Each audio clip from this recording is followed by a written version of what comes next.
সুপ্রিয় দর্শক আসসালামু আলাইকুম। দেশে দেশের বাইরে থেকে যারা আমাদের চ্যানেলটি দেখতেছেন অবশ্যই আমাদের চ্যানেলটি নতুন হয়ে থাকলে সাবস্ক্রাইব করে রাখবেন এবং লাইক দিয়ে ভিডিওটি কন্টিনিউ করবেন। লাইক দিলে ভিডিওটি সবার মধ্যে ছড়িয়ে পড়বে এবং আমরা অনুপ্রাণিত হব আপনাদের আপডেটমূলক পেঁয়াজের ভিডিও জানানোর জন্য। তো চলুন, আজকে হচ্ছে রোজ সোমবার। আজকে আপনাদের জানিয়ে দেব ফরিদপুর জেলার ভাঙ্গা বাজার এবং মাদাদে বাজারে পেঁয়াজের বাজার দর কত আছে। তো ভাঙা বাজারে আজকে যেটা ভালো মানের পেঁয়াজ সেটা বিক্রি হচ্ছে 2250 টাকা করে মন।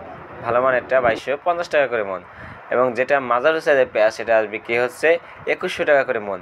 এবং যেটা নিম্নমানের পেঁয়াজ সেটা আজ বিক্রি হচ্ছে 2000 টাকা করে মন। অপরদিকে মাদাদে বাজারেও বিক্রি হচ্ছে যেটা ভালো মানের পেঁয়াজ 2200 টাকা করে মন, এবং যেটা মিডিয়াম সাইজের পেঁয়াজ সেটা 2100 টাকা করে মন, এবং যেটা নিম্নমানের পেঁয়াজ সেটা 2000 টাকা করে মন। তো বাজার দর মোটামুটি 2100 টাকায় চলাচল আছে।